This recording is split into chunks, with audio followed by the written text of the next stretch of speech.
Area Metropolitan Planning Organization to order. Tamar, can I get roll call? Chair Stedfield, Oh, here, sorry. Vice Chair Bagwell. Here. Member Henderson. Member McQuarrie. Here. Member Nosad. Member Shute. Are you there? Member Shute. Here. Member Terry. Here. Ex officio member Rosenberg. Here. A quorum's present. Thank you. Agenda management, do we have any changes to the agenda for the meeting tonight? No changes from staff. Excellent. What I'm going to do really quickly is I'm going to read this disclosure on public comment. Although CAMPO often provides an opportunity for the additional public comment during each specific item designated for possible action on the agenda, public comment will be temporarily limited to the beginning of the agenda before any action is taken and again at the end before adjournment. This policy will remain in effect during the period of time the state of Nevada is under a state of emergency as declared by the governor due to the COVID-19 pandemic and is intended to achieve the efficient conduct of meetings while facilitating public participation via video conference and telephonic means. Okay, so there's that. Do we have any disclosures for this meeting? Nope, no disclosures? Okay. Do we have any public comment for the beginning of the meeting? Looks like there's two callers. Caller, when you hear the two beeps, you're on. State your name for the record.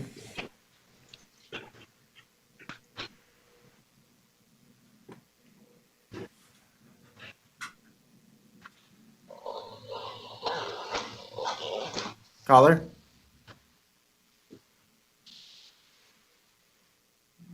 Okay.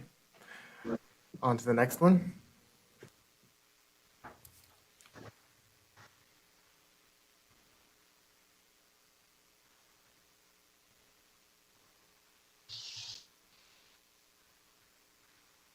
So mute, don't worry about this one.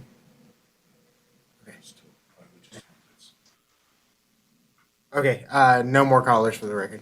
Okay. So approval of the minutes. Does anybody have any changes to the minutes from the last meeting that need to be discussed? No. Okay, do I have a motion? I move to approve the minutes of January 13, 2021 as submitted. Second? I second that. All right. All in favor of approving the minutes from the January 13th, 2021 CAMPO meeting, please say aye. Aye. Aye. Aye. Aye. All those opposed? Motion carries. All right. Public meeting items 6A for possible action, discussion and possible action regarding the award of federal fiscal year 2021 or 2022 Surface Transportation Program Block Grant funds or both to be granted to a member agency in the amount of up to the maximum amount available for CAMPO to award, which is anticipated to be approximately $1,183,000 per year or $2,366,000 for both years. And I believe this is a Dirk. Thank you, Chair. Dirk Goring for the record. So for this item, I'm going to start with a little background on STBG funding, which stands for Surface Transportation Block Grant Funding. STBG funds are federal transportation funds that are apportioned by the Department of Transportation through the Federal Highway Administration. STBG funds are flexible funds that can be used for all modes of transportation to construct, rehabilitate, and to preserve transportation facilities. STBG funds can only be used on federal aid highway systems such as regional roads, which are your collector and arterial roadways, which means that funds cannot be used on local roads. Going back to 2016, CAMPO and the Nevada Department of Transportation signed an interlocal agreement to allow CAMPO to distribute STBG funds to its member agencies. This is the common practice throughout the country. For the initial 4 years, CAMPO approved a distribution method to allocate funding based on CAMPO's population as it relates to the 3 member agencies, Carson City, Douglas County, and Lyon County. Since 2016, both Douglas County and Carson City have utilized funding to design and construct capital transportation projects. Due to the additional requirements that come with federal funding, Lyon County has not been able to utilize that funding. In 2020, the agreement was extended to 2022, allowing CAMPO to move forward with allocating STBG funds for federal fiscal years 2021 and 2022. At the November 2020 CAMPO meeting, the CAMPO board directed staff to allocate funding through a call for projects, which brings us here today. So this call for project was advertised and opened between December 28th of 2020 through January 24th of 2021. The call for projects was invited member agencies to submit projects for the allocation of federal fiscal year 2021 and 2022 funding. One project application was submitted. The application is from Carson City, requesting funds for both years, approximately $2.4 million. The $2.4 million is requested for Carson City's 5th Street Capital Transportation Project, which is by the Eagle Valley Middle School. Per the application, this project is scalable. The project is supported by both by city and CAMPO planning documents, including the Carson City Safe Routes to School and CAMPO's 2050 Regional Transportation Plan. The project has been vetted through Carson City's Regional Transportation Commission. CAMPO staff has no objections to the project. In review of the project details, the project is eligible for STBG funds. For this item, the CAMPO board is being asked to award a specific amount of STBG funding for the submitted project. A suggested motion is provided in the staff report on packet page number 9. And that concludes my comments on this item, and I'm happy to answer any questions. We also have Carson City staff here, Mr. Martinovich, to answer any questions related to the project.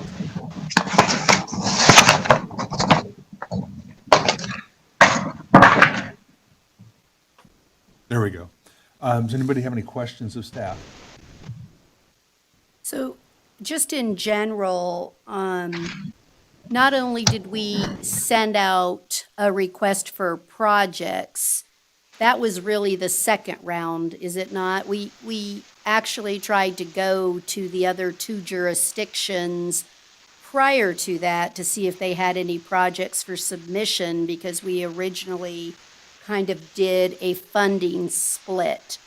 And so I just want to make sure that, because there's some new members on this on the board tonight, to recognize it wasn't really just that 30-day period to come up with a project. We've been working with the staff in both Lyon County and Douglas County for a year or two to see if they had any upcoming projects. And I just wanted to make sure the new members of the CAMPO board recognized that, because I feel very strongly that we should go for the 2-year project funding so we can actually complete the project. That's one of the greatest things about this funding source, is it really can make a difference and do a project well instead of piecemealing it. And I look forward to any projects that Douglas County or Lyon County would then be putting forth that might be a little bit larger and do some real value for their jurisdictions too. So I just kind of wanted to double check that we have reached out to the other jurisdictions. No, correct, and those are great comments. Both Mrs. Maloney and myself have reached out to staffing with Lyon County and Douglas County, talking about this and asking if they have any projects. And so the call for projects was, a formal presentation, but there was discussion behind the scenes to make sure that we were being fair. Thank you. Any other comments from the board or questions? So I guess one question I have is the motion has some blanks there, so are we looking for, I can do the motion if you'd like. okay. Can I have a motion?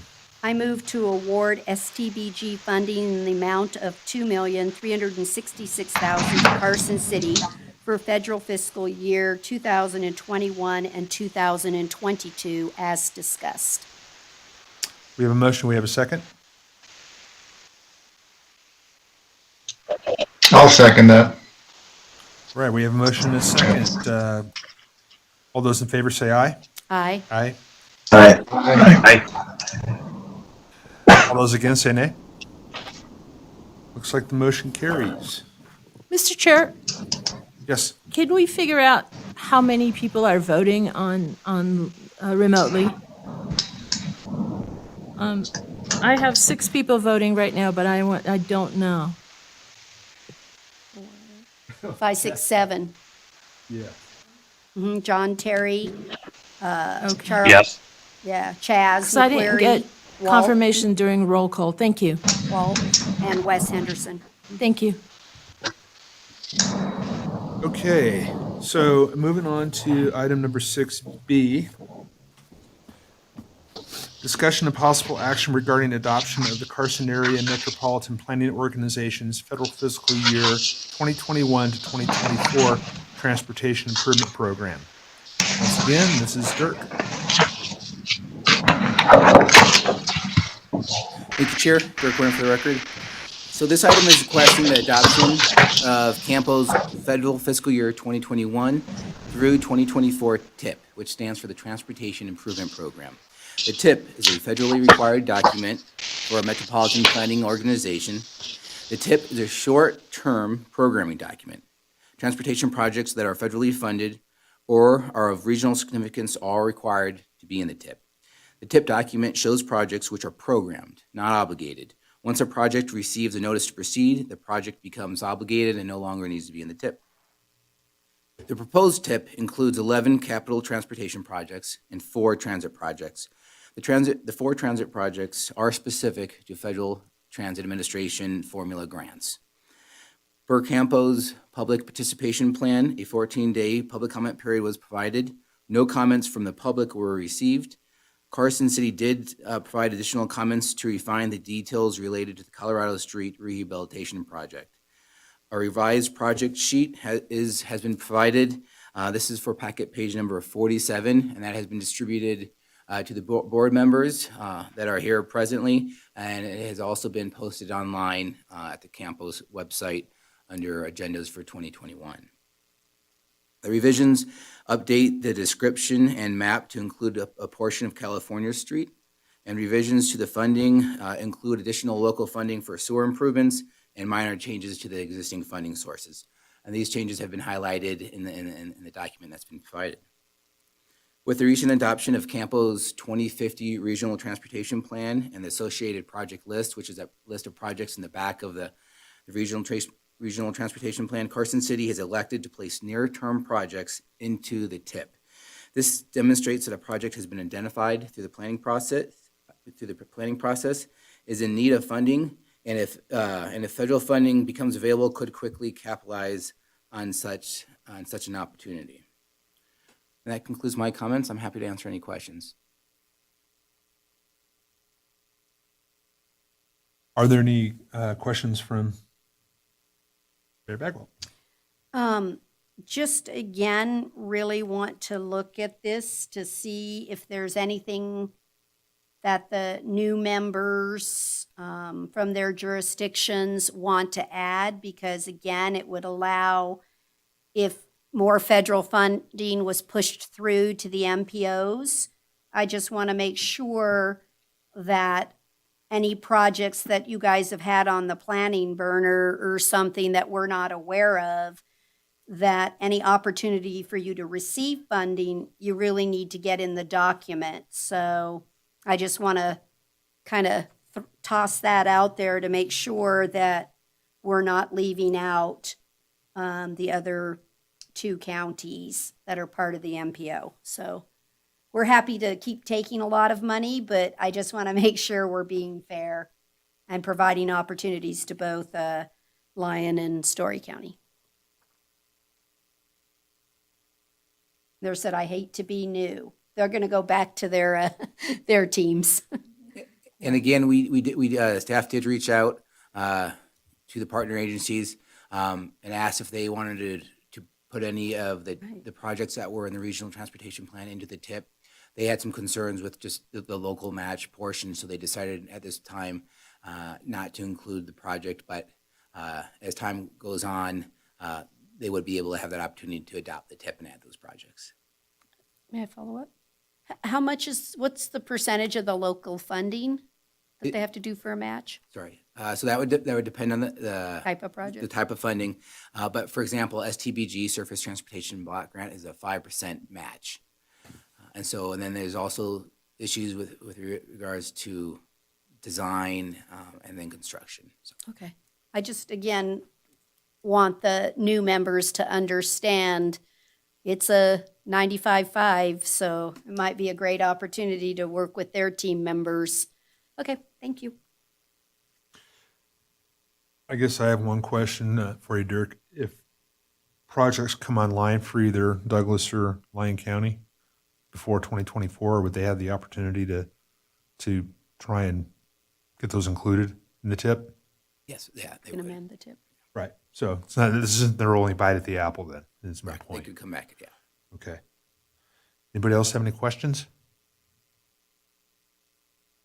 All right, well then I am going to call for a motion.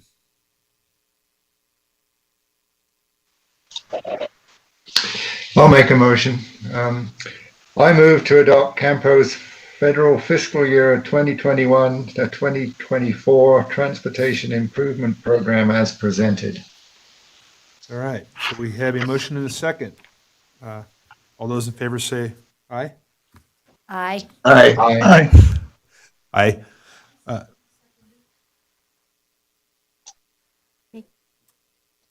Lori?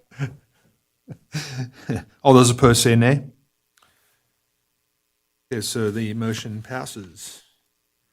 Which brings us to item 6C, discussion and possible action to set annual safety performance targets for 2020 as required by the Code of Federal Regulations and the Fixing America's Surface Transportation FAST Act. And once again, Dirk. Thank you, Chair. Dirk Ryan for the record.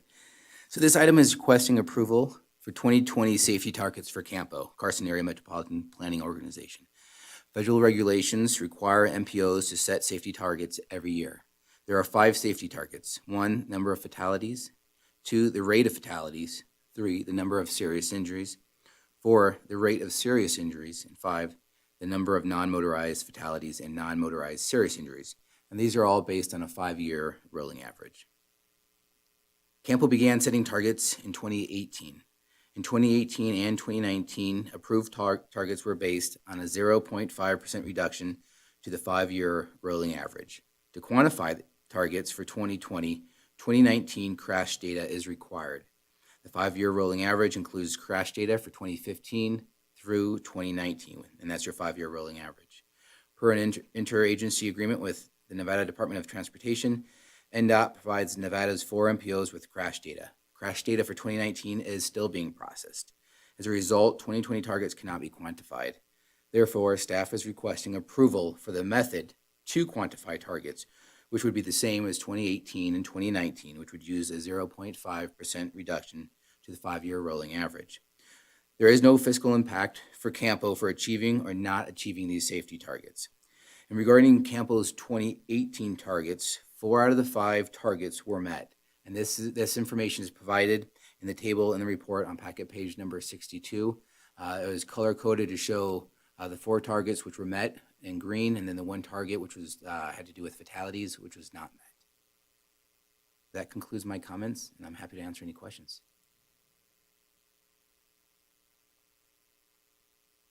I'm not getting along with this microphone tonight. Does anybody have any questions for Dirk? Chaz does. Well, I don't want to put Sandra on the spot, but it seems like, I mean, we're approving targets for last year that's already gone, but we don't have the data.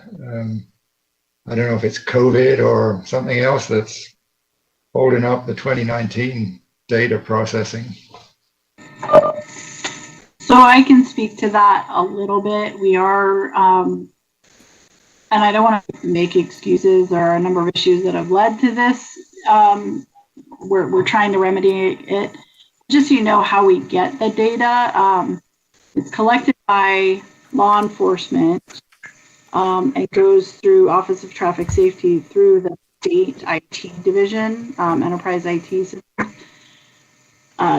We have had a difficult time getting it from them in a timely manner. And then once we get the data from them, we spend a lot of time actually locating the data to ensure which geographic region it actually lies in. So we are working both with our partners at other state agencies as well as the MPOs in terms of getting some data earlier, even if it's maybe because we do get preliminary data earlier by county. So if there's some way we can use preliminary data rather than official verified data. So we're working with CAMPO and the other MPOs in terms of do we take some risk in the reliability of the data to get clear, and so we have some ideas. So you're setting targets on more recent data. So yeah, I apologize. It's an issue. It's a known issue we're working on to try and get data updated more reliably and in a faster time frame.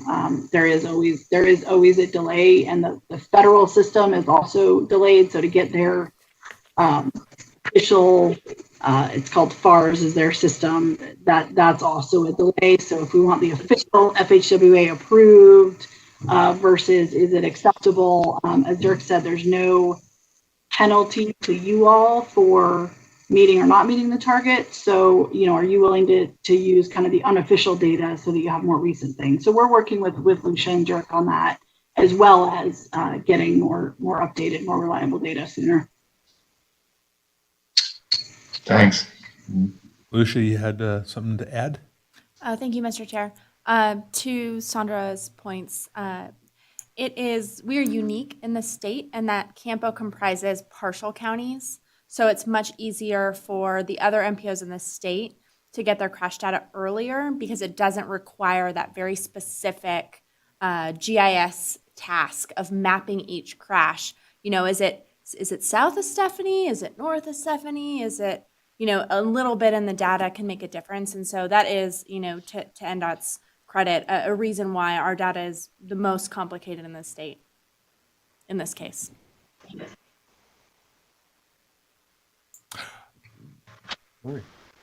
So I just want to be clear on what you're recommending in the motion. So I can look at this two ways from what you indicated. One, we could just maintain the same goals that we had in 2018 as the answer, assuming that we won't get the crash data in time, or that if you get it before the due date of February 27th, if you get it, you would apply the 0.5%. I'm not clear on which methodology, and why don't we just adopt the 2018 so that we recognize we're 1 year behind the 5-year rolling average.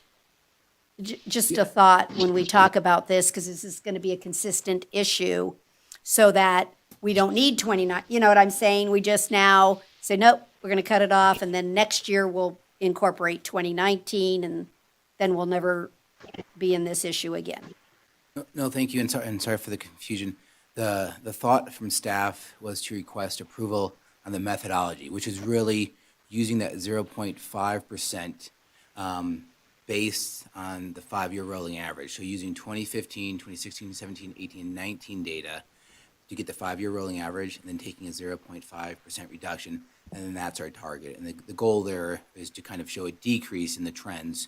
And then so the thought was, by having the CAMPO board approve that methodology of a 0.5% reduction to the 5-year rolling average, once that data comes in, the confirmed data especially, we could then go back and take the data and put it into all the tables that we need to, and submit stuff to NDOT and FHWA. And both agencies are aware of the delay in the crash data, and they thought that the most, in the discussions that we've had, they thought the best way forward would be to go ahead and adopt that methodology and then when the data comes in, update your numbers and reflect. I guess I'm looking at two different issues here. One is I don't like to continually have to go back and amend documents. So if we know there's always a February, it's consistent, right? Every year we have to do this in February? That's the February date is a date that's set in federal regulations. I don't know if that's going to change anytime soon. So my question is, should we stick to the methodology but change the 5-year rolling to be not including 2019 because we're never going to have the data timely enough? I guess that's what my real question is. Should we, for this 1 year, hold the line and then from evermore, we'll always have the ability to use, you're really looking back. If you get what I'm saying, that next year we would use 2015 through 2019. And then we'd never have to be amending the reports every few months. I think what you're saying is using a 5-year rolling average of the data that we do have. That we have. Yes. Yeah, that's a good way to, if that makes sense, what I'm trying to get to is I don't want to amend reports. I don't want it looking like the state's not doing their job. It's the deadline doesn't fit the data elements that we have. So I like actually the way Greg just stated that, to say it's a 5-year rolling average of the data Available. on hand. I want the pause and the hesitation in my voice is because there are specific guidelines within the transportation bill that dictates how these performance measures are measured, and I would want to go back and double check that and to make sure that was allowed. One of the things that we've always looked as kind of the wiggle area of subjectiveness is that percentage. What are you going to be reducing the numbers by? And so I'm hesitant to say that we can go back and use the older data since we don't have the newer data, because I'm not sure that the language in the transportation bill allows that. And I would want to go back and confirm with that before I made that promise. Is it appropriate to use the preliminary data with an explanation that, Based on the current. really Current information available. describing some of the reason for the fact that it's not as timely as the other counties? I think we could make that decision to use the preliminary data. I don't, like, for right now, my understanding of the 2019 data is they're still missing about 10 to 12,000 records. Oh. And so there's a fair amount. Going to have this problem all the time. Yeah, so Right. from it's not a perfect situation. We are reacting to federal regulations to make sure that we comply with that. We'll, if we need to amend the document, we can. But I would want to come back and provide more information on the finer details of that final rule, because there's a specific final rule that lays out exactly what's required for performance measures. All you can put in right now for the February 27th deadline is the same answer we put in last year, because you don't have any other data to utilize that. So I'm fine with staff reviewing the code of regulations to see if what we're suggesting is applicable. Obviously, we want to comply. I just would like to streamline this process so that we're not amending reports all the time, because I don't think that's effective. And then the other question I have is, let's say we got all the way down to 1 fatality, to always say we're going to reduce it to 0.05. Is there a point in time where we can just indicate we're going to be static? You can't reduce to nothing. Correct. Not very many when you look at these answers. No. I think your comments are fair comments. With the 5-year rolling average and the small percentage of a reduction, I'm not sure we would ever get to that spot. If we did, it would be a good thing. If we had 0 fatalities, it would be a great thing. But your comments are well received. Lucia. Thank you, Mr. Chair.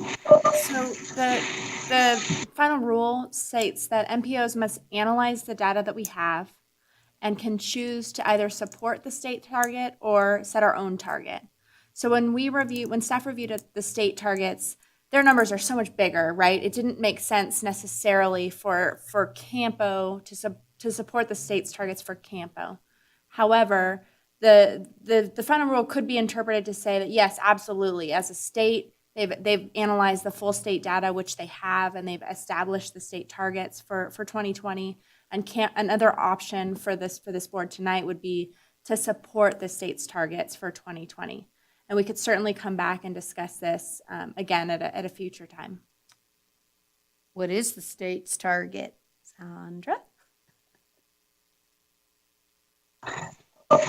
I will have to look that up.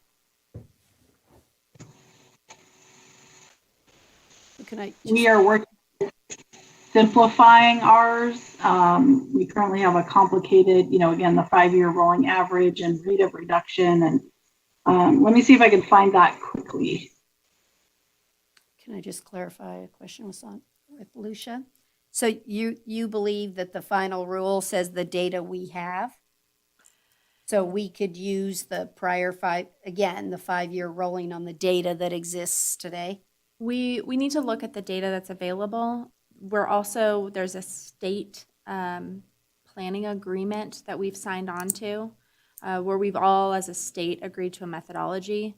And so I think part of Dirk's hesitation in his response and mine as well is that by changing that year, one, I would have to go back and make sure that it's okay, but also it would then make us inconsistent with the rest of the state. And I think the intent of the regulations is, and there are consequences as a state for NDOT related to safety funding if they don't meet their targets. The intent of the regulations is for the MPOs to support that, even though there's no fiscal implications for the MPOs. Granted, the money that's at stake for the state, they already spend it on safety things, so there aren't any practical implications of that funding in Nevada. But we could certainly support those targets. There's other federal performance measures on the national highway system, on the I-580 through Carson City and US 50 East, where CAMPO, we support the state's targets because none of the local jurisdictions maintain those facilities, so it doesn't really make sense for us to do that. So we could be consistent with those other measures and support the state's targets. And it's really more of a political statement in that sense that we all support, right? Fewer accidents, fewer fatalities, and that's another approach that could certainly be taken. State target. Just do the state target then our policy statement would just say we support the state target and not have this issue every year for us. Are we the only MPO that has the cross-jurisdictional issue? That's why we're in the catch? That's correct. So we're the only MPO that has that half county, right, in Douglas and Lyon. And so Washoe County is full and Clark County is full. And Tahoe may have other issues, but they're very complicated generally. So, but regardless of what's decided tonight, if that's the direction we go, staff will continue to monitor that data, continue to report it in our RTP and planning documents. So it's the right thing to do.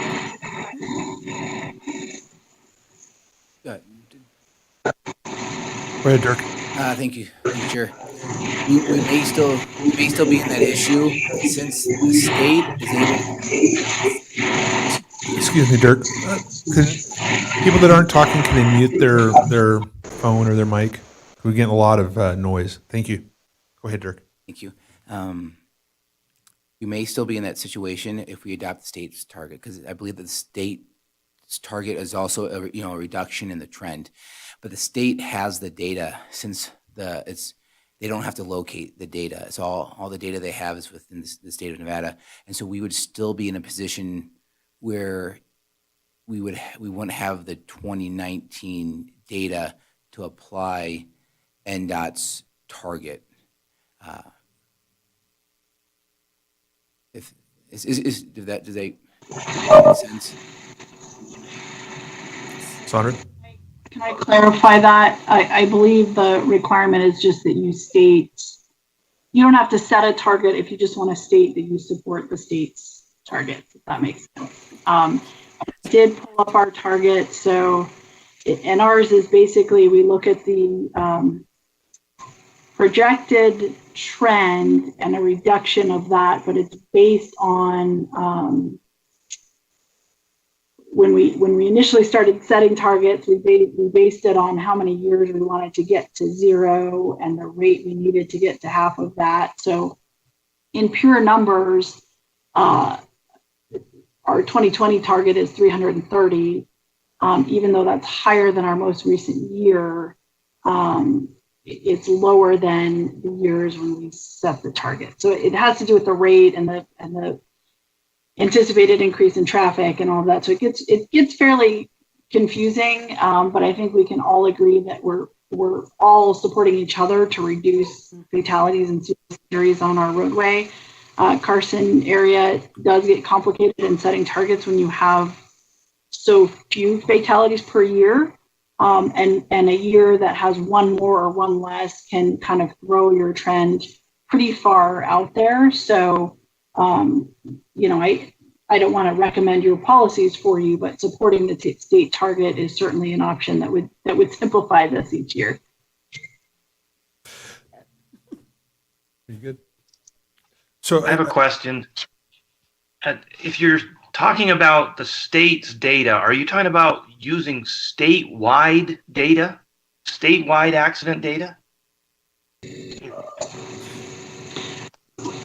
So we set Just using the state's targets on Carson City's or the MPO's area. I don't understand. Are you talking about using the statewide data? So if an MPO decides to support the state's target, that's all they need to do in terms of target setting. They just make that statement. We support the state's target. It's not applied, it's not the state's rate applied to this area. It's just a statement rather than a specific number. Now, several years ago, when this requirement started, looking at how the state looks at our trend line, and there's all this math involved in terms of when you use 5 years, the next year, the average might go up before it comes down. And so at that time, the CAMPO board did not want to simply support the state's target because it appeared that our target was going upwards rather than downwards. So we're adjusting our targets to make sure we're showing a downward trend and not just this, this complicated, the projected rate actual is less than the projected rate. And now I'm adding more complexity to it, but the MPO can either set their own target or simply make the statement that we support the state's target and not have to set a specific number.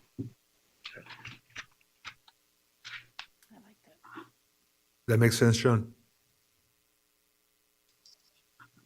Yeah, as much as some of the planning stuff makes sense, but yes. Well, and I have something I wanted to ask, and I think I've probably asked this before or it's been asked, is how, in terms of CAMPO, do we effectively meet those targets? I mean, there's only so much that we can do as CAMPO. I mean, there's so many different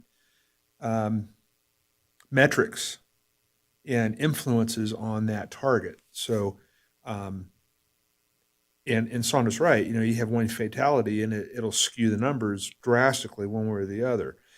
And through no fault of design, no fault of speed limits, so in terms of CAMPO, how do we effectively achieve those targets? Is your question too, how do we cater projects to aim at reducing, the specific fatalities or serious injuries? Is that the? Well, kind of, and it's kind of a trick question because, granted, if we had all the money that we needed, we can eliminate all of the dangers and have a nice education program and have 300 sheriff's deputies on the road, to mitigate any accidents or fatalities. Unfortunately, we don't have that kind of money. So, there's only, I guess my point is there's only so much that we can do as CAMPO, as Lyon County, as Douglas County, as Carson City to, to achieve these goals, So it almost to me seems like an exercise of futility, so to speak. I mean, I get that you have to have a plan, right? You have to have a target because if you don't, the old saying, failure to plan is planning to fail, right? So I get that. I just, from a practical sense, I'm not sure how we get there. Great. No, those are great comments. The way that Campo, what Campo does is we try and share this information to our member agencies. So whether it's Douglas County, Lyon County, or Carson, we try and identify these areas of where these crashes are taking place. There are situations, especially your one-off situations, where it might have been a freak accident or there's been a behavior that's not a normal behavior that caused the fatality. But there could be instances where there's a frequency. So we've had 2 fatalities at this intersection. Maybe we have a problem with this intersection. If we have a project at that intersection, we need to go look at it from a design standpoint and see what we can do. We need to pull the crash data. We look at the crash data. We try and examine how that crash happened. Was it because of the weather? Was it because of an impairment? Was it because of speeding? And if it is something such as lighting or possibly speeding, we provide that information. And then as those projects move, and go into design, they can use that information to try and address those issues. Agreed. Did you want to add something to that, Lucia? I guess the other thing too is, in the time frame it takes for us to identify a project and go for the grant funding, go through design and all this other stuff, that could be outside of that 5-year rolling average, by the time all is said and done. So I guess, I don't know what the answer is, I mean, I guess if there's some issue, like Sandra was saying, that they were trending upward a couple, I don't know how many years ago, but is that something that we bring up to the feds, when it comes time for the safety numbers and stuff, that hey, we for some reason had somebody from Idaho, let's say, that just had an accident, and so, I mean, what's the implication of not actually achieving these performance targets? Any? There's no implementation. There's no impact. If the state fails to meet their target, they are required to start using highway safety funds for safety purposes. NDOT is already using those funds for that purpose. Those funds are distributed throughout the state. For example, there was that project on Stewart Street that provided a pedestrian rapid rectangular flashing beacon. And then there was other improvements on US 50 that we've discussed in the past. And so Okay. That's kind of how the system is set up. So can I make a suggestion? Sure. I may regret doing this, but we just recently updated our strategic highway safety plan, and looking at how we do targets was part of that. So I'd like to offer 2 things. My NDOT team might kick me when if we ever get back to the office about this, but one, we could do a presentation on the strategic highway safety plan. So the conversation is more about the strategies and less about the specific numbers. And then each year when we set our targets, maybe we plan on putting that on the agenda in terms of just letting you all know how we set our targets each year. And then you can have that conversation in terms of, do you continue to support our targets or set your own? Would that be helpful? I think it would be. I do. And I don't think it needs to be anything necessarily fancy, but yeah, I think that would be a huge help. Because when we start talking about these things and there's no real implication to not meeting the targets, it's like, Why are we doing it? why are we doing this? So, but anyway, it would be, I think, a huge help to have that. So I appreciate that. So, did you? Yeah, I just think anytime there's an opportunity to share the whys behind the process, I think while it might take time initially, it's time spent in the long run. I agree. Any other comments from the Campo board? No?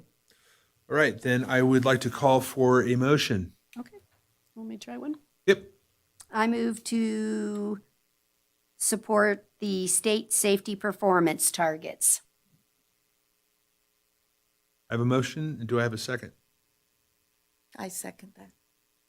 All right, we have a motion and a second. All those in favor say aye. Aye. Aye. Aye. Aye. All those against say nay. The ayes have it. And that brings us to board comments. Anybody from the board have comments or anything they want to say? Just welcome to the new board members. Happy to have you on board. All right. So the next meeting is tentatively scheduled for 4:30 on Wednesday, March 10th, 2021 at the Robert Bob Crowell Boardroom, previously called the Sierra Room, in the Carson City Community Center at 851 East William Street. At this time, we'll do our final public comment. Desi, is there anything there? No public comment at this time. Okay, no public comment. So I would entertain a motion for adjournment. So moved. All right, we are done. And what time would you like to reconvene? At 5:25. We'll Okay. come back for RTC. So 5:25 for RTC. We are adjourned.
call the meeting of RTC to order.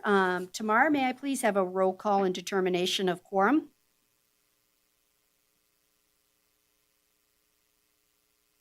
Chairperson Bagwell. Vice Chair Schutte. Here. Member Stedfield. Here. Member McQuarrie. Here. Member Terry. Here. A quorum's present. Thank you. Lucia, do we have any changes in the agenda? No changes from staff. Thank you, Chair. Thank you. Okay, does anyone have a disclosure that they need to let me know about? We'll go to our opening public comment. Do we have anyone on the line? No public comment at this time. Thank you. Then we'll move on to agenda item 5A, which is discussion and possible approval of our last set of minutes. Does anyone have any corrections or comment? I'll take a motion, please. I would like to make a motion to approve the minutes from the January 2013, 2021 RTC meeting. January 13th, 2021, What did I say? 2013, 2021. Oh, Okay. geez, I'm It's all sorry. right. Do I have a second? I second. I have a motion and a second for the approval of the minutes. Is there, all those in favor say aye? Aye. Aye. Opposed? Motion carried unanimously. We're going to move on to agenda item number 6A, which is discussion only on the Kings Canyon Trailhead project. Mr. Martinovich, are you going to take us through this, please? I am. Thank you, Madam Chair. Chris Martinovich, Transportation Traffic Engineer for the record. Wanted to just take a moment and kind of give an update on this project, the Kings Canyon Road and Trailhead project. As we kind of all remember, and to bring everyone up to speed, this is a federally funded project to reconstruct approximately 1 mile of roadway and to design and construct a formal trailhead parking area to improve access and improve management of the existing trailhead parking area in western portion of Carson City. So on the screen here, I have an exhibit that shows kind of the project limits of the project. The western end of the project is a trailhead at the Waterfall Trail parking, and the eastern end is down at the lower creek crossing there, and that's approximately, as I mentioned, about 1 mile long. The purpose of this project is to improve access to public lands, to improve and provide additional trailhead parking at the Waterfall Trail location, trailhead, to reconstruct the roadway, Kings Canyon Road itself, and to enhance stormwater conveyance at the creek crossings as well as along the roadway, Kings Canyon Road. I kind of want to provide a reminder, this is a federally funded project through the Federal Lands Access Program, or FLAP. Carson City submitted a grant in 2018 and was awarded the project. The current agreement amount is for $3.707 million. Design of this project is being completed by Central Federal Lands of the Federal Highway Administration. It's a 95% federal, 5% local match funding source. We received numerous comments at the 70% design stage back in January, February, and all the way up into June of 2020. And the majority of the comments that we received, we commented and compiled those and got those comments to Central Federal Lands. And the majority of those comments that we made to Central Federal Lands have been incorporated in the project. And staff are pretty comfortable with the design moving forward, and the comments have been addressed as Central Federal Lands has been able to address those. The changes in the project generally include a narrowing of the road. We previously had 28 feet of pavement. It's gone down to 26 feet of pavement. A slight reduction to the parking area. We previously had 30 parking places. We now have 25 parking places. Additional construction or placement of curb and gutter along with no parking signs in the areas surrounding the trailhead in order to limit and prevent parking outside of the parking area. And a new trailhead connection from the parking lot itself up to the existing waterfall trail. The previous design kind of had it running the wrong direction opposite of the waterfall itself. So those are the kind of the high level, and they've been incorporated into this design.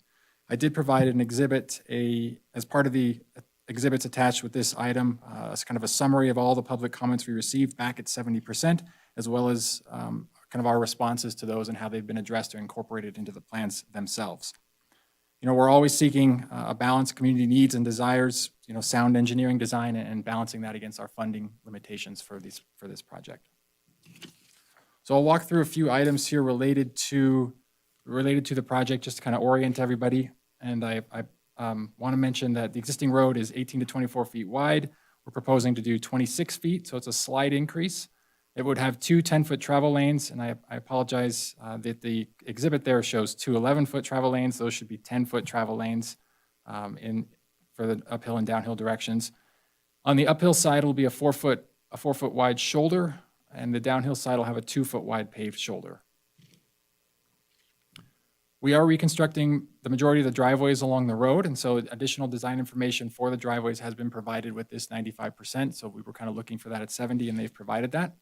The speed limit, just to remind everybody, is currently posted at 35. We're proposing to reduce that to 30 miles an hour for that upper section of the road. The environmental has been completed. Central Federal Lands completed the environmental by doing a categorical exclusion, and they've received their permitting from the Nevada Division of Environmental Protection. From a drainage standpoint, as I mentioned earlier, there's drainage improvements to both sides of the road. The roadside ditches will be regraded, and new driveway culverts will be installed at each driveway approach. For the creek crossings, we are installing a new box culvert at the upper creek crossing and reconstructing the head walls and doing some other improvements at the lower creek crossing and providing some additional pedestrian railing so people don't fall into the culverts of the creek at those locations. Trailhead parking, as I mentioned, it's going to be a one-way parking access with 25 spots. It'll be gated on each end, and there are additional spaces for accommodating trailers for equestrian or HOV type facilities. The trail itself, the trailhead location itself has been added to the slope. It's kind of been benched in, and I'll show that in a second. The restroom, the 2-stall restroom facility still remains, and there'll be a new kiosk with trailhead and other informational signage. So I'll kind of just show this as the trailhead parking area. The new trailhead bench is, and I'm not sure what shows up if my mouse shows up here. Mm-hmm. The trailhead is here. It'll be benched into the slope of the parking area, behind the parking area. So that'll provide the access from the new parking head trail location. The restrooms will be in this location up to the existing waterfall trail instead of using the existing location. So as I mentioned, this is a one-way. People would come in this way, and you'd park along this area, and then you'd exit this way back down Kings Canyon Road. Moving through some of the rest of the project on the roadway side, there are numerous driveway improvements, including up here at Mr. Stokes' property and some of the other properties that are being reconstructed. New culverts are being installed. This is the upper creek crossing that gets the reinforced concrete box culvert. Moving down the road, we're reconstructing kind of the turnaround area about midway up. If you're familiar with that area, that'll be reconstructed as well. Other roadway improvements and driveways are shown here. And then at the far eastern end of the project limits are here at the lower creek crossing, where we'll be reconstructing the head wall at that location and providing some additional improvements at the culverts to better allow and get water into those culverts at that location. So what are the next steps? We are looking to finalize our right-of-way permissions and get our final easements from the property owners. We have a couple left to get. Also, there will be properties that we're doing permanent easements, and so those are acquisitions. Those will eventually be brought to the Board of Supervisors for approval. We're also finalizing agreements with NV Energy on the utility pole relocations. I believe we're relocating 10 or 11 NV Energy poles associated with this project. The majority are in the right-of-way and will be accommodated by NV Energy. There's a couple that are on private land that we're working with them to execute agreements to get those adjusted. Regarding the memorandum of agreement, we are looking at revising that agreement here, and that item will be brought to the March RTC. I'll mention that, the reason for that in just a second.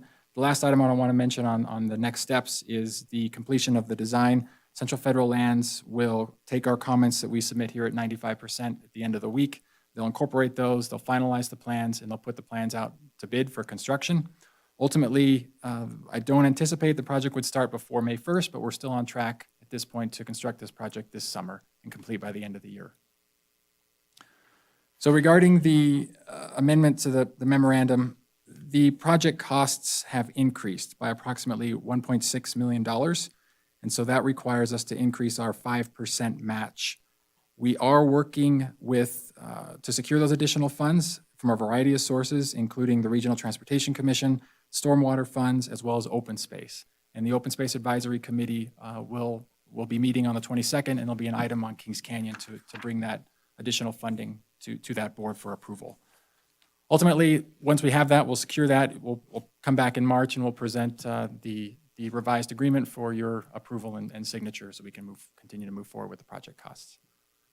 With that, I'm happy to answer any questions on the design or about any other topics on Kings Canyon. So I'll leave it up to you. Thank you. So to start with, what do you account for was the increased 1.6 million? We wanted better design, more, what happened? What caused us, or is it just timing? There's a number of factors involved with the increased cost. The increase in design and incorporation of our comments has increased the design costs associated with the project. Central Federal Land spent some more time doing that. There were also additional excavation costs. I think when the project kind of was envisioned, there was a clear understanding of how much excavation. There's a lot of excavation associated with the parking, and so there's some costs associated with that. We've also done some changes to the pavement. We've got a little bit more pavement so that the road will last longer. So Central Federal Lands was kind of envisioning 3 inches of pavement, and we're putting in 4 inches. So that's going to provide a longer service life to our roadway facility. So there are a number of things associated with the increased costs. And they had no issue with increasing it as long as we had the 5% match? It sounds like Wow. they have their funding on their end. That's great. That's great. Does any other member have any questions, thoughts, or? I have a question. You said Central Federal Lands is going to bid the job. Who's going to administer it? The construction administration, sorry, John. The construction administration will be completed by Central Federal Lands. They will have 2 full-time staff to administer and oversee the construction management and inspection. Thank you. Does anyone else have any questions or comments? I have a comment. Sorry. Regarding receiving public comment, I do appreciate when Mayor Bagwell asked about why the increased cost, and one of it is the incorporation of comments and listening and applying some of the ideas, and that's amazing. So I'm sure the community really appreciates that, but there is a cost to that, and so that needs to be understood as well. So just a kudo and thank you, and I know it's more work for the staff, and I know you work really hard to let people know what's going on and listen intently, and so I just wanted to acknowledge that. Thank you, and I'll real quick mention that I want to thank the property owners out there that I've been communicating with. They've been at times concerned, and so we've really, the city and the property owners, I think, have really built a good relationship up there. So we're looking forward to that continuing through construction. I guess that's really the final piece of the question. You indicated you had a few property owners left to go to get permission. Do you anticipate any issue there? I think we'll be okay. So I do not anticipate. So any we've issue. come up with appropriate driveway solutions, and do you think I really believe changing it to a one-way was one of the greatest recommendations we had up there to try and accommodate all the traffic issues and stuff, so that's great to know. Does anyone else have anything they want to add so that staff can move on to the 100%? Anybody have any other comments to add? Yeah, I would just say I'm looking forward to riding my bicycle on a smooth piece of pavement, and I'm going to have to watch out for the sheriff now since they reduced the speed limit. You go more than 30 miles an hour on your bike? Not uphill. Oh, yeah. Downhill. Okay. So no other comments? Okay, well then, thank you. It looks like we have a great project finally that's come together, and just publicly want to thank all those homeowners in the area again for working diligently with us. And I know that it's not 100% perfection, but the fact that they worked with us to get a good project is phenomenal. So, and thanks staff for the onward work with them. So thank you. Thank you. Okay, we're going to move on to agenda item 6B, which is discussion now on the Colorado Street. Mr. Goring, this one's yours. Thank you, Chair. So this item will present information on public outreach efforts for the Colorado Street Rehabilitation Project. Outreach efforts were conducted a quarter mile from Colorado Street between Carson Street and the eastern termini by the freeway. Colorado Street is located in Pavement Performance District 4, which is scheduled for the summer of 2022. The roadway serves approximately 2,900 vehicles a day. The pavement condition is in poor condition, with a pavement condition index of 54 out of a 100-point scale. Colorado Street is a collector roadway. In October of 2020, mailers were sent out to 947 residents to inform residents of the upcoming capital project and to conduct a needs assessment for the corridor. The mailers provided a comment card and a link to an online survey. Between the comment cards and the online survey, about 114 comments were received. The following needs were identified: pavement rehabilitation, traffic calming, pedestrian safety, and corridor lighting. Additional details are provided in Exhibit 1 of the staff report, starting on packet page number 41. In December of 2020, a second round of mailers were sent out to the same 947 residents. In total, we received 236 comments. The second round of mailers included a comment card, a short physical survey, and access again to an online survey.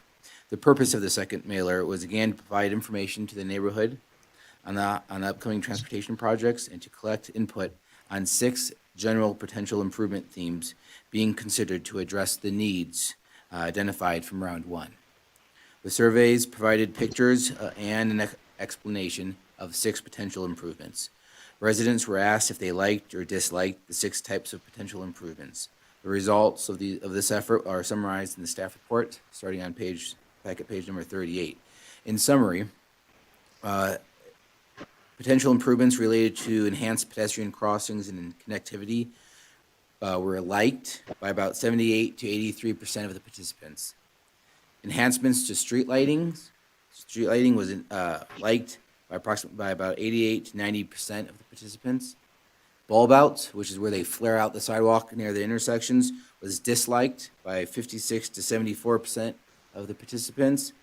Reducing the travel lane width was disliked by the participants by 52 to 67%. Center median improvement had mixed results. The online survey, participants liked that at a rate of 54%.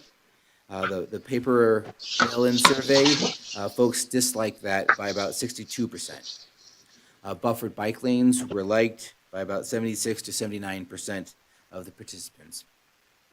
The final corridor design will need to strike a balance between input from the public, available funding, and corridor needs such as safety, pavement condition, and ADA compliance. To strike a good balance, trade-offs between certain improvements will be necessary. That concludes my comments. Staff is happy to answer any questions and to hear comments from the commissioners on what types of improvements should be prioritized for the Colorado Street corridor. Anybody want to start the comment? Ms. Schutte?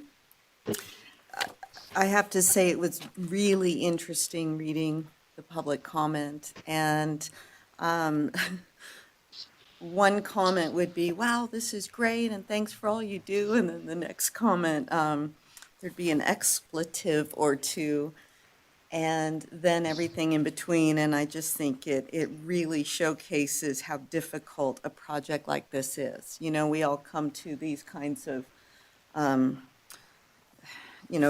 projects with our own perspective, and that was really interesting to read. So I really, again, just like I told Chris, I appreciate how much the staff has reached out, and because you're opening yourself up to those comments. But I think it's important that people feel comfortable sharing, and that they know they're being heard, and there lies that balance and what all of this is about. So, thank you.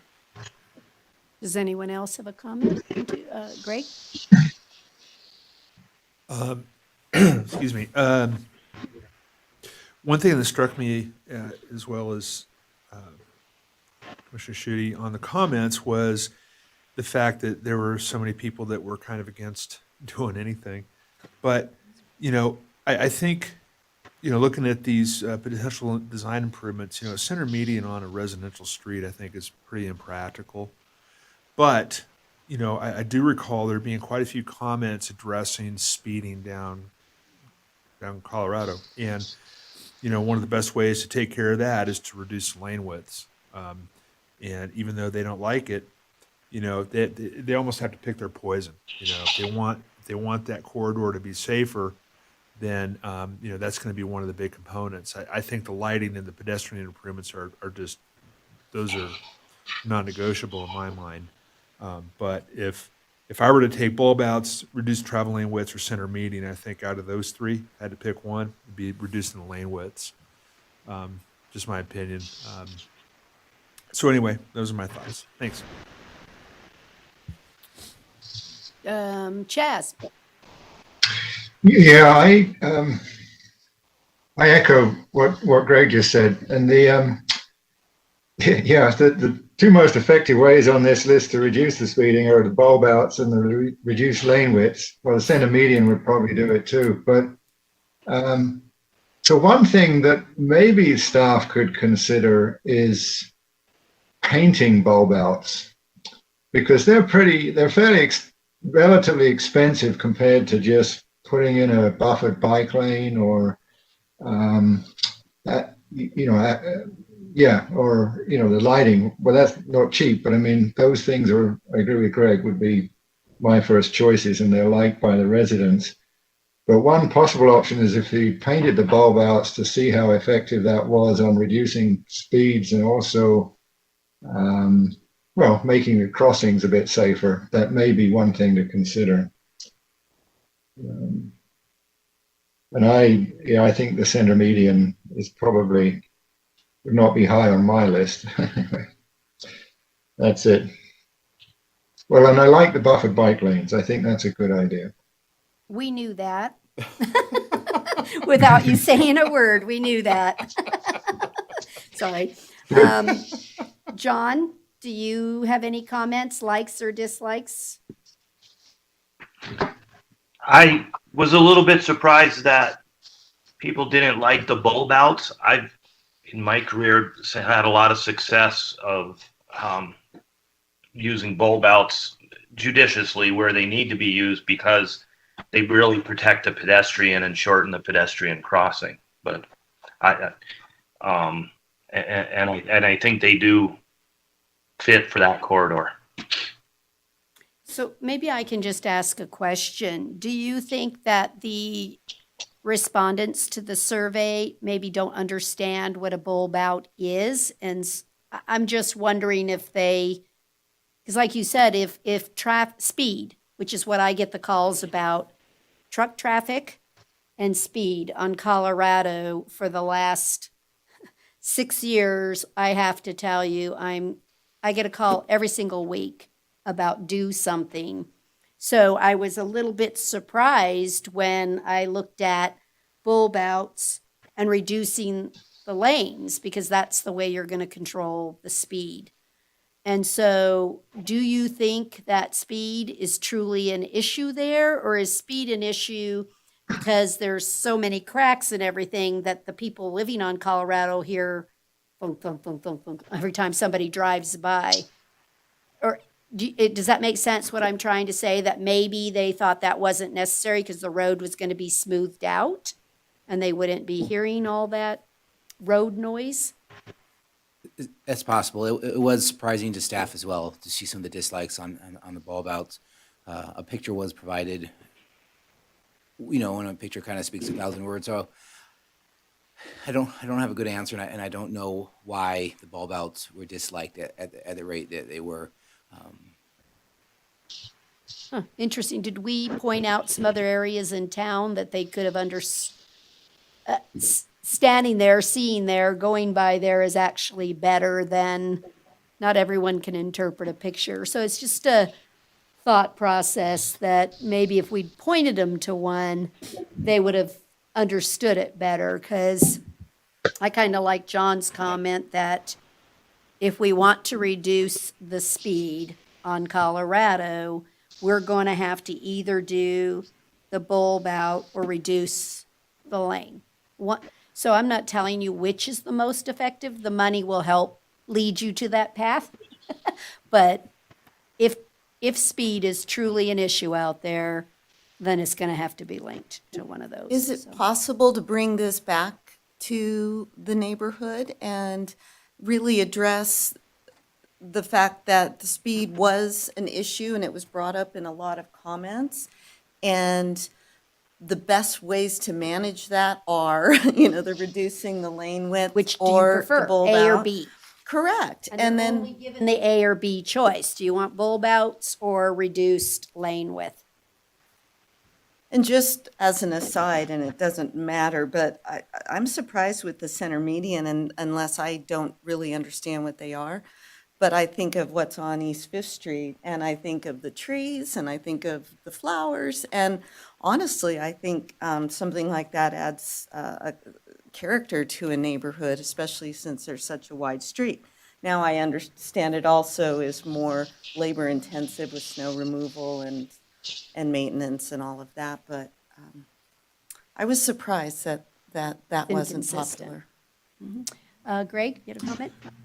Yeah, so, we're talking about traffic calming devices, with the bulb outs and such. And I know in my career, I have found that traffic calming devices do anything but calm the people driving. So, if you look at how many residents that you sent the mailer in the survey to versus how many responded to it to begin with versus how many people had the negative comments about those things, I think you'll start seeing that it's a small number of the residents out there.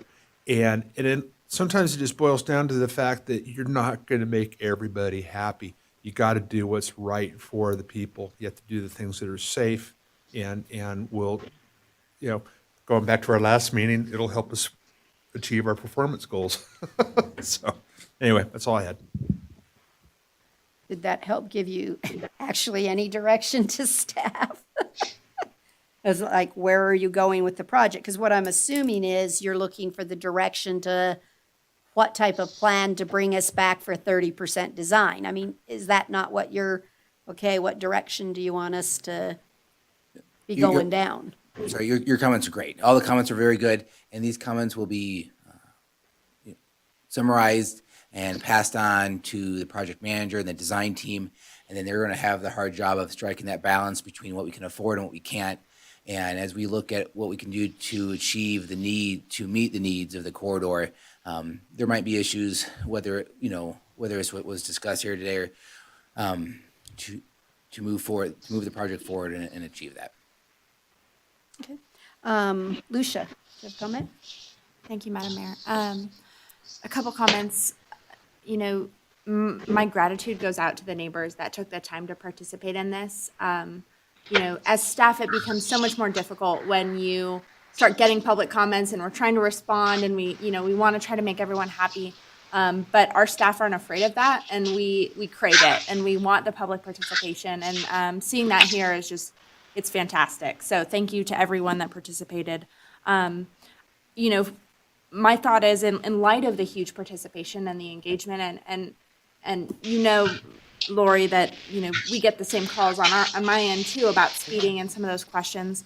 I will add, related to speeding, that we have collected speed data, and there is certainly speeding, but the speeding isn't worse than it is anywhere else in the city.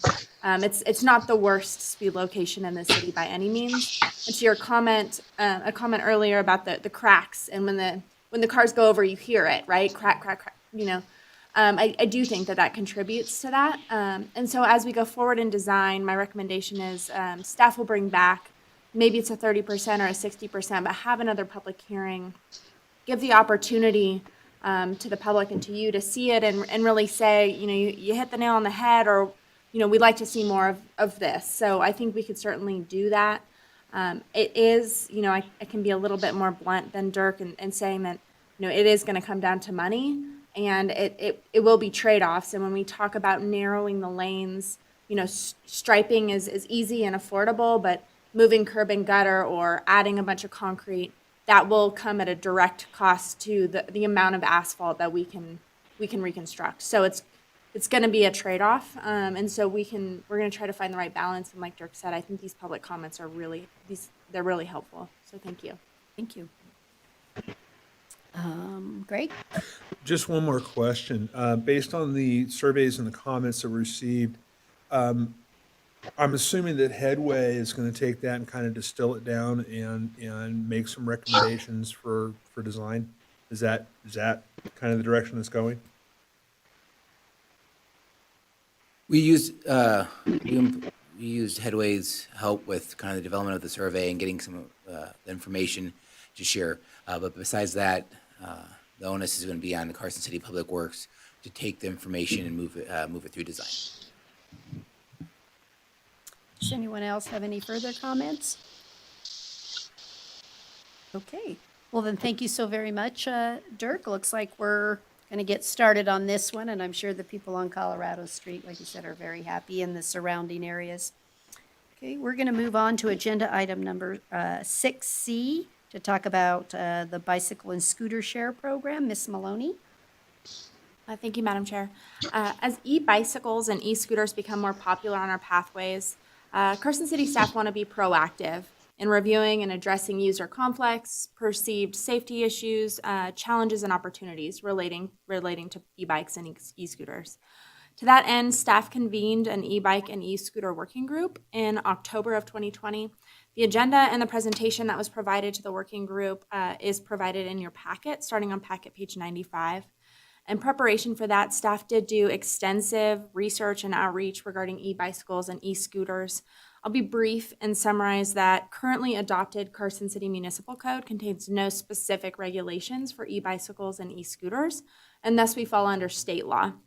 NRS 484B provides that electric foot scooters and Class 1 and Class 2 e-bikes are allowed where traditional bikes are allowed, unless they're prohibited locally. NRS 484B further allows e-scooters to be operated on a sidewalk or a pedestrian facility. The working group discussed management of e-bicycles and ultimately recommended a Share the Trail sort of educational campaign, particularly for our open space, single track trails. We worked with staff over in the Parks and Recreation Department, and it was sort of a joint effort that was very successful, I felt. We also discussed the idea of speed limits on our pathways. One of the concerns related to e-bicycles is their, potential to go faster, right? We heard Chaz earlier talking about, going 20 miles an hour up Kings Canyon, but you could potentially do that in an e-bike. And so was there a need for additional regulation? The working group decided that there was a good discussion, and the recommendation that came out of that was, no, we don't need more regulation, which would potentially be unenforceable, particularly in relation to speed limits and establishing speed limits, but rather, encouraging safe use and again, putting that into an educational campaign. So staff presented these recommendations at the December 1st, 2020 joint meeting of the Open Space Advisory Committee and Parks and Recreation Committee. And this was generally supported by the board. Staff did receive good feedback, and the Parks and Open Space Department staff have initiated that outreach campaign on those trails. Finally, the working group and the joint open space and parks board meetings, there was discussion on management of e-scooters and in particular scooter share and bike share programs. The pros of these programs are first and last mile micromobility. And so if you have, users of the transit system that can hop on a scooter and get where they need to go, get to work, that can be of benefit to residents. There's also the possibility to reduce traffic and congestion in urban areas and downtown. It allows people to park further away if they're going out to eat downtown or something like that. And then there is sustainable transportation mode. Cons, there are many. Visual pollution, perceptions of right-of-way clutter, abandonment, personal injury, and safety concerns. And then there's infrastructure availability as well for parking of these devices. Where are they going to go? Are we going to reduce parking spaces to designate as scooter parking, for example? In 2019, the Nevada State Legislature, they enacted legislation to amend NRS 484A regarding local regulation of e-scooters and scooter share programs. And within that, a local authority may adopt an ordinance to protect the health and safety of the public, which can regulate the time, place, and manner of operation of electric scooters. So we can regulate scooters and regulate the operation of scooters in some locations within Carson City or within the city as a whole. That's within our prerogative. If a company came in today, they could drop, say, 5,000 scooters downtown, and absent a local framework, we would be very limited in how we could respond as a city. Staff recommend consideration of an ordinance prohibiting bike or scooter share programs for the time being, and that recommendation would go to the Board of Supervisors for enactment.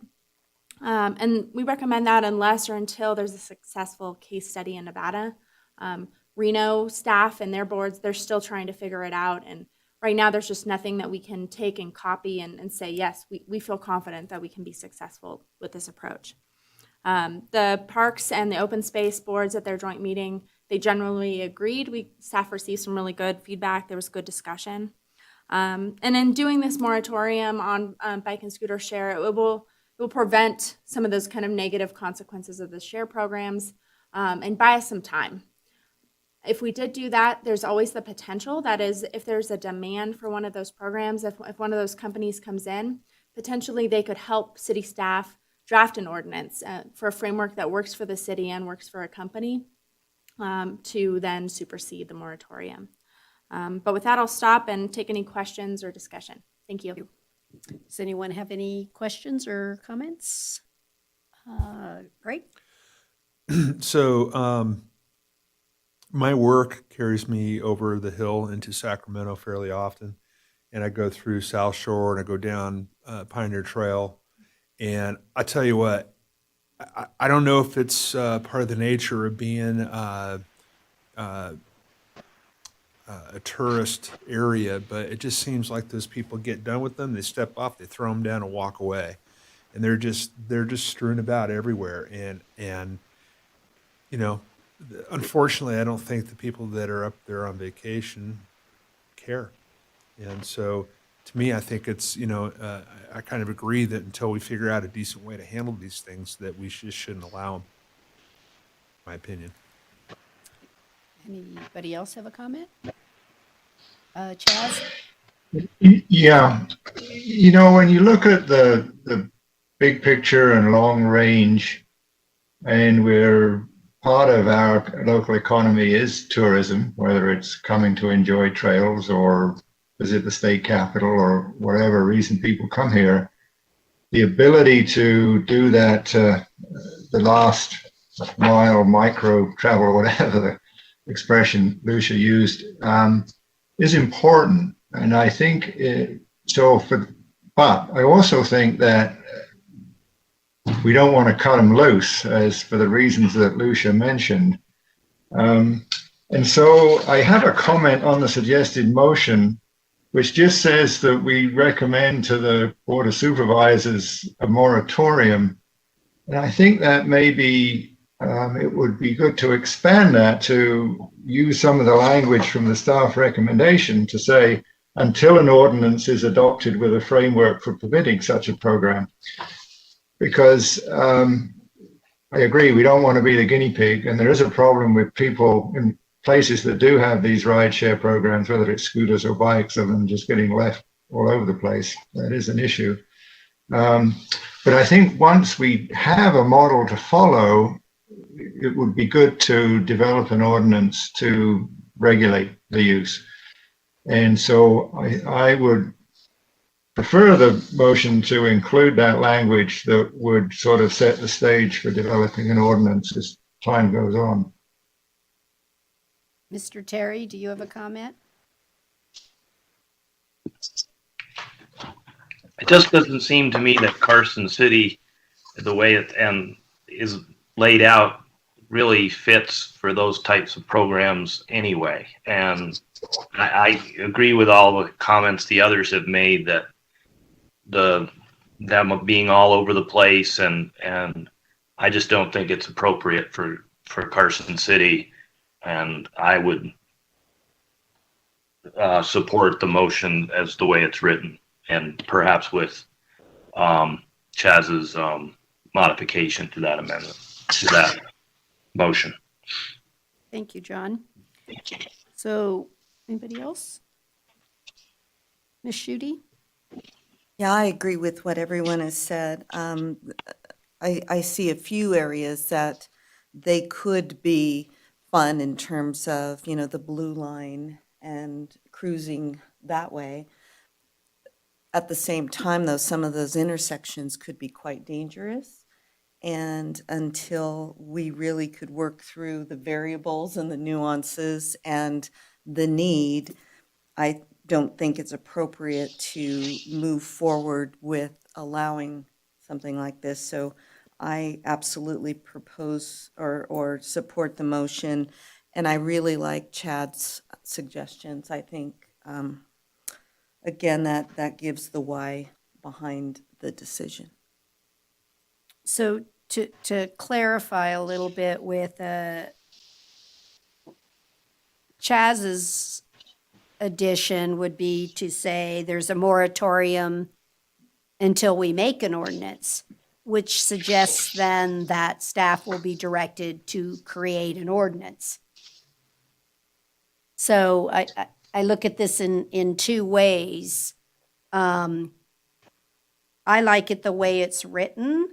And if something, I liked what Lucia said, that if some vendor really could come to town and show me that they could do a good rental location and the drop location could be the same. That to me, if you had a trailhead that you could put this little, here's 20 bikes you could rent, but they come back to the end of the trail and the bike goes right back where it started, which I think is what our problem is they don't go back to where they start. So anyone can always come forward and bring an ordinance, but I think with your language, unless I misunderstood what it said, almost tends to say to tell staff to go develop a program. So versus perhaps waiting. something like, or in the event of, instead of until. See what I'm saying? I until just by- want to be careful that I'm not misdirecting staff. Correct. Because, so did you want to run through that again with us, Chaz, of what your intention is? Sure. The language I propose adding, it comes straight out of the staff recommendations, and it doesn't direct staff to develop an ordinance. It just says that there's a moratorium until an ordinance is adopted with a framework for permitting and such a program. So let me make a stab at a motion and then we'll see where that goes. So I would propose that, make the motion that I move to recommend a moratorium on e-bicycle and e-scooter share programs until an ordinance is adopted by the Board of Supervisors with a framework for permitting such a program. Do I have a second? I don't think that obligates staff to develop it. It's just basically saying that before we let them go, we need an ordinance. Do I have a second to his motion? I'll second that. Okay, any further discussion? I just have two thoughts. One is, didn't the city of Reno actually have and they reeled it back in, right? They That's what I they thought. rolled it back in because it Right. was I can't remember the name of the Was it Lime Bike? Or, Lime Bikes, yeah. yeah. And the other is, if such a vendor came to town, they would at least have to obtain a business license, which would give an opportunity there, unless They won't be able to obtain a business license to do e-bicycle or e-scooter share programs because we would have a moratorium. Right. So I guess that's really the discussion that we're having here, is that would be the catalyst to determine whether or not an ordinance would get done, whether or not somebody could come up with a good enough program for us to want to model a bicycle program. Well, I think the way the motion has been posed is that we're just letting the Board of Supervisors know that we support a moratorium, and then it's up to y'all at that point, Right. I guess. So, Okay. thank you. Any further discussion on the motion? Again, so long as everyone is clear here that we're not directing staff to work on one. And as long as we're all on that same page, I'm okay with it. And I see a yes there. I just want to make sure, clarity-wise, when they bring this forward to the Board of Supervisors. Lucia, did you have a comment? Thank you, Madam Chair. I would just add that staff will continue to monitor, and if or when a program, for RENA, for example, is successful, we can certainly update the RTC and bring it back for discussion if needed. Okay. All right, with that, all those in favor, please say aye. Aye. Any opposed? Aye. Motion carried. Thank you so much. We're going to move on to agenda item 6D, to reappoint Lucia to do the work. Sorry. Yeah, that was good, huh? Lucia, you want to take us through this item? Thank you, Madam Chair. The Tahoe Transportation District is a multi-state district that serves the transportation needs of the Lake Tahoe area. The TTD receives direction from a 12-member board of directors comprised of 1 member appointed from each of the stakeholders. Carson City is a stakeholder with land in Lake Tahoe. The representative must be a member of the Carson City Board of Supervisors, and another individual must be selected as an alternate. In June of 2014, the Board of Supervisors took action to establish the RTC chair as the TTD Board of Supervisors representative.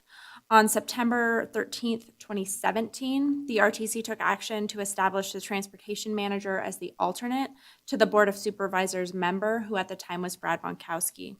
As provided in Exhibit 2, when a new chair is appointed to the RTC, an item will be brought before the RTC to confirm and revisit the appointment as the alternate. I have sat on the TTD board as Brad's alternate since 2017. I was recently reappointed as vice chair of the board, supporting Cindy Gustafson, who's a county supervisor from Placer County, who serves as the chair. Last month, I was appointed chair of the Budget and Finance Committee of that board. The nature of Tahoe's bi-state and 5-county transit operation is very complex, to say the least, with a variety of regulations and funding types. And I'm able to bring what I learn and experience on that board to directly benefit RTC and Jump Around Carson Transit. With that in mind, staff recommend this reappointment of the transportation manager to serve as Mayor Bagwell's alternate to the TTD Board of Directors. Thank you. Any questions? I don't see anyone else raising their hand to say they want to be the alternate. No? Okay, I'll accept a motion. I'll make the motion. I move to reappoint the transportation manager, Lucia Maloney, as the alternate to Mayor Lori Bagwell for the Tahoe Transportation District Board of Directors. Is there a second? I second. A motion by Mr. Stedman and a second by Ms. Schutte. Oh, Greg Stedfield. I don't know why I called you Stedman. You look right. To approve item 6D, all those in favor say aye. Aye. Aye. Any Aye. opposed? Aye. Motion carried unanimously. Okay, we're going to move on to, at least I heard myself say it out loud, right? I was like, wait, that didn't sound right. Okay, item 6E, discussion and presentation on our JAC system. And Lucia going to start it off? Okay. I'll kick this one off, Madam Chair. Lucia Maloney, Transportation Manager. Several months ago, staff were asked and directed to bring back an item related to ongoing performance of our transit system, Jump Around Carson, and information on the transit fund and revenues and expenditures. To that end, staff have created what we're calling a transit monitoring report provided within your packet. Alex Cruz, our transit coordinator, is here to provide information on the operation, and then he'll give it back to me and I'll follow up with some details about the funding side of things. There's no getting around it. Transit is very complex. So as we go, please do interrupt with questions. We can elaborate as needed. We'll try to be concise. Thank you. Go ahead, Alex. So the COVID-19 pandemic has been difficult for everyone to navigate. Throughout the pandemic, Jack staff has been agile and efficient with their response. Jack shifted to temporary free fares in March of 2020 to protect both the riders and their staff. Jack also increased sanitation protocols, began installing driver barriers, installed mask dispensers on all buses, and has distributed face coverings at no cost to riders. Jack continues to operate with no loss or reduction in service. Staff reports yearly data for Jump Around Carson to the Federal Transit Administration's National Transit Database. This data includes all operating and capital costs, revenue, vehicle miles, and hours, and ridership data for both fixed route and paratransit. This information is used for a variety of reasons, including compiling national transit statistics and assisting with the annual FTA grant funding apportionments. Transit ridership around the country was negatively affected by the COVID-19 pandemic. The U.S. Department of Transportation reported a 73% decline in national transit ridership for fixed route buses from 109 million unlinked passenger trips in April of 2020 compared to 397 million unlinked passenger trips during April of 2019. Jump Around Carson experienced a 39% decrease in fixed route ridership during these same months. A phased Nevada reopening for May of 2020 allowed transit ridership to kind of begin to recover. Jack has continued to operate without service reductions or disruptions during the pandemic, with only a 2% decline in fixed route ridership from Carson City fiscal year of 2020 to Carson City fiscal year of 2019. Jack provided 166,286 unlinked passenger trips during fiscal year 2020, compared to 169,067 in fiscal year 2019. For fiscal year 2020, Jack provided 9,142 trips in April of 2020, which is the lowest monthly ridership. But by June of 2020, Jack was back up to 13,012 rides, which was only a 13% drop from the last year, showing the start to the recovery. Jack Assist, the ADA paratransit service operated by Jump Around Carson, was also negatively affected by the pandemic. Jack Assist ridership declined 29% in fiscal year 2020 from fiscal year 2019.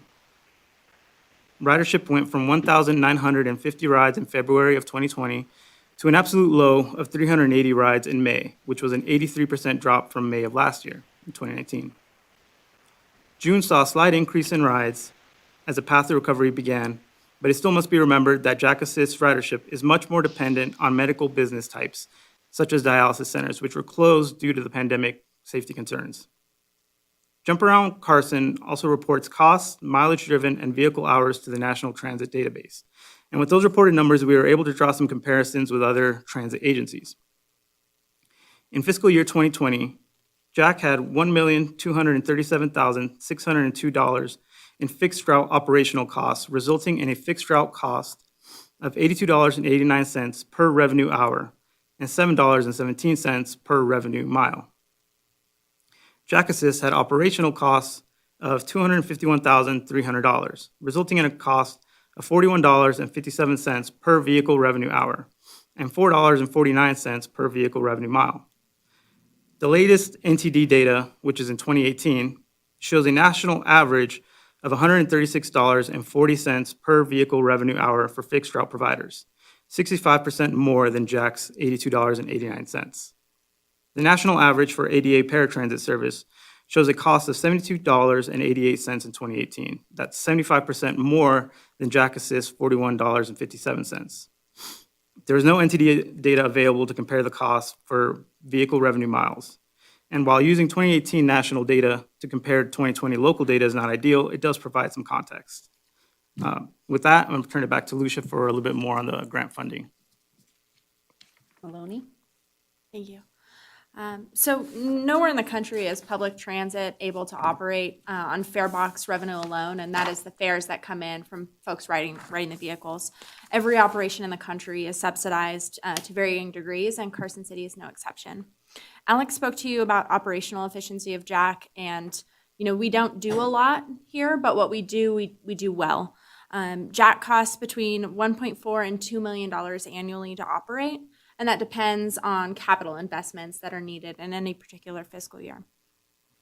The Federal Transit Administration, FTA, provides the bulk of funding for local transit operations, and these federal funds require local match. The required local match varies depending on the project type and the scope. At a very high level, most costs related to operations, so a stapler in the office, fuel, paying a fixed route bus driver, those come at a 50% local match requirement. And most capital expenses, so bus maintenance, bus shelters, facility renovation, those can be reimbursed using just 20% local match. Buses and rolling stock are purchased at a 15% local match. Jack relies primarily on a general fund transfer, an annual transfer in the amount of about $466,000. Over the years, staff have gotten creative with other funding that can be used for match. Primarily, these are, one, ad boxes have been installed in all of our vehicles and on our bus shelters. Over the past few years, the city has budgeted for an approximately $10,000 to $12,000 a year in advertising revenue from transit. In fiscal year 2020, with Alex at the helm, staff worked our tails off and we negotiated almost $50,000 in ad revenue, quadrupling what we had seen the year before. Additionally, staff worked to secure funding from the State Aging and Disability Services Division, ADSD. This is approximately $67,000 a year, and this specific funding allows Jack to provide our free passes for seniors program, which is heavily used and really anticipated at the senior center every year. So seniors age 65 plus can ride for free all year round with a pass. Additionally, staff navigate what I would say is the most complicated regulatory piece of anything we do, which is securing state reimbursement for Medicaid eligible rides on our complimentary paratransit service. These reimbursements equate to upwards of $40,000 a year that can be then used as local match for future federal grants. So in total, we budget about $550,000 each year in available local match for those federal dollars. On the federal side then, we're primarily funded with what's called apportionments. So these are grant funds that are directly provided to CAMPO for local urban transit service. Apportionments are not competitive or discretionary. Staff don't come to RTC for approval to apply for those grants because they're just directly apportioned. Apportionment formulas, they evolve over time depending on political whims at the federal level, but generally they're based on census population and those operating statistics that are reported in the National Transit Database that Alex talked about.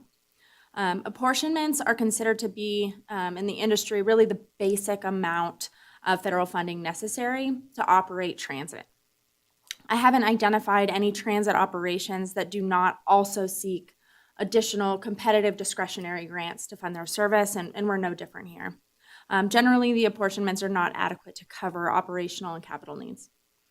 The three primary apportionment funding types that we receive are Section 5307, 5310, and 5339. They're numbered that way because of federal statute.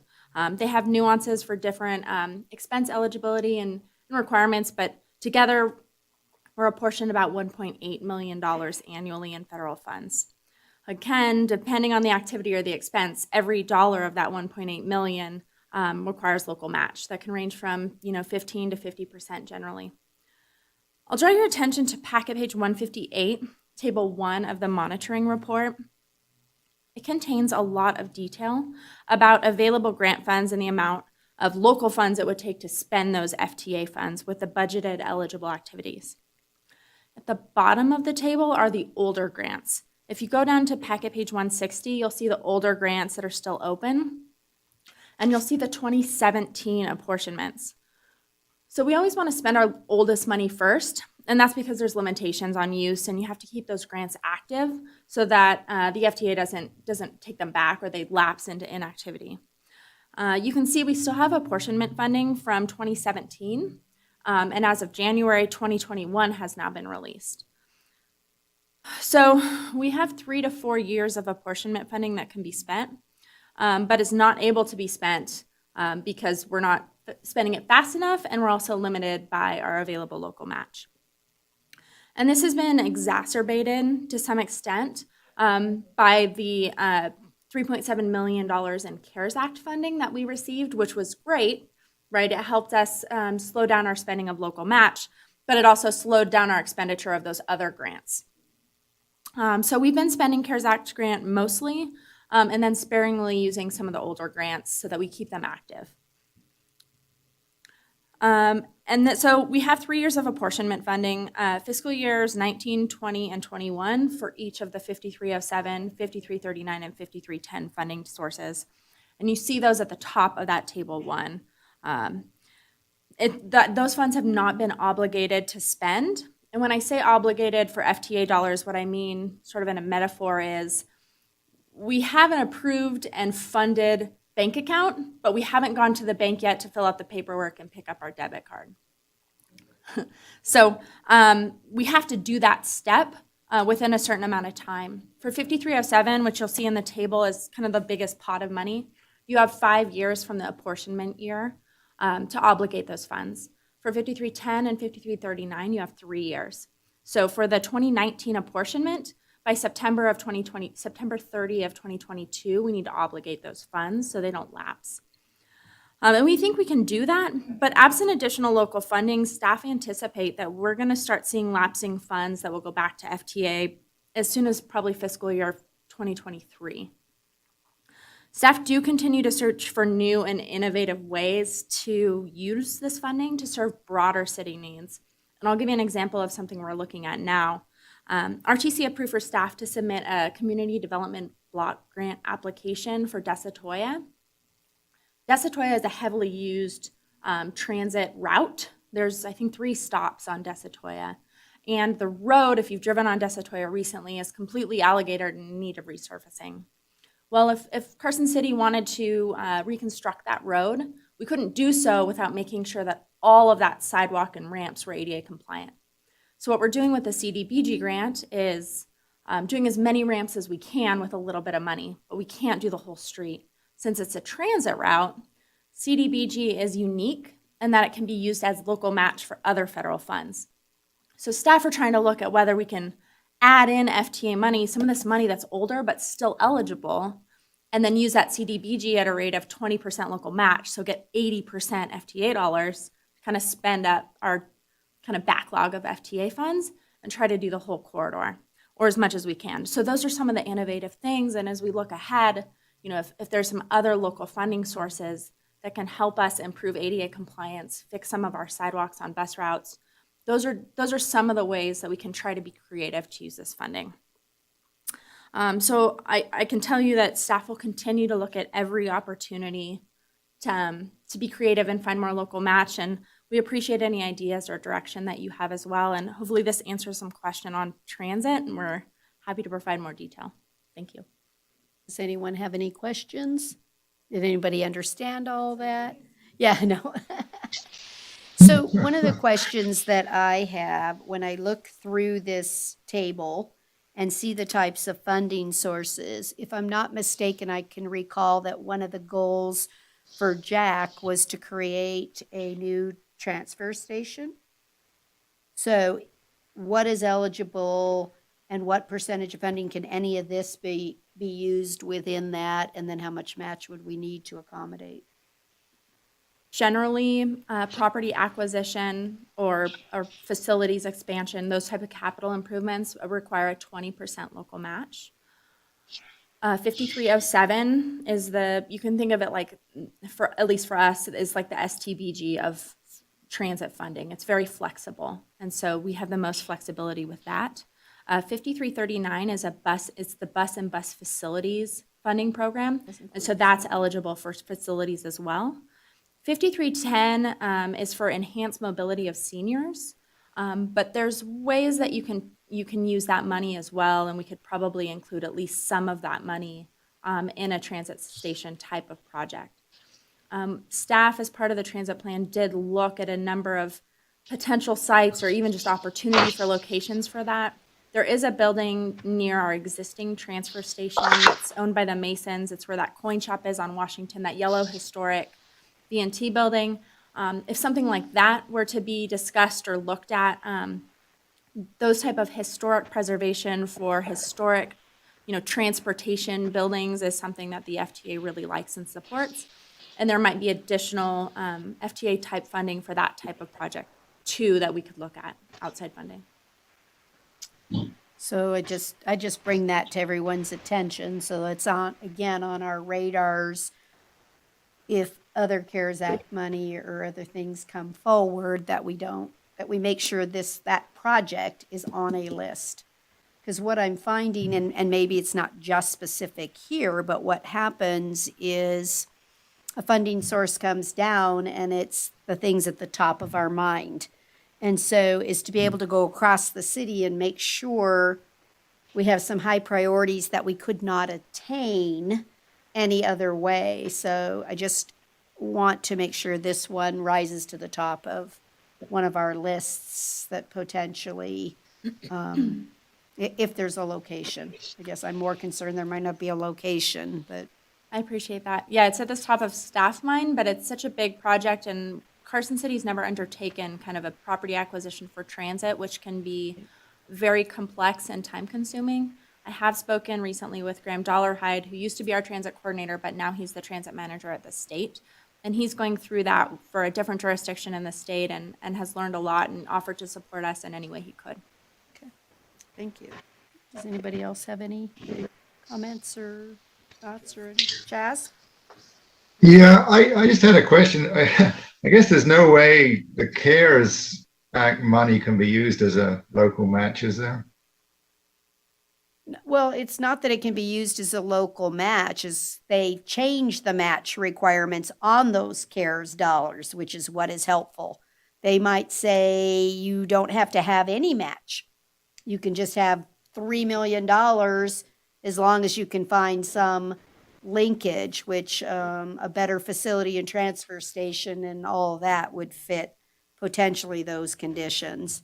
So that's where she's saying the problem is, Jazz, now we had 3.7 million in CARES Act, so we're not using our older dollars because that didn't require match.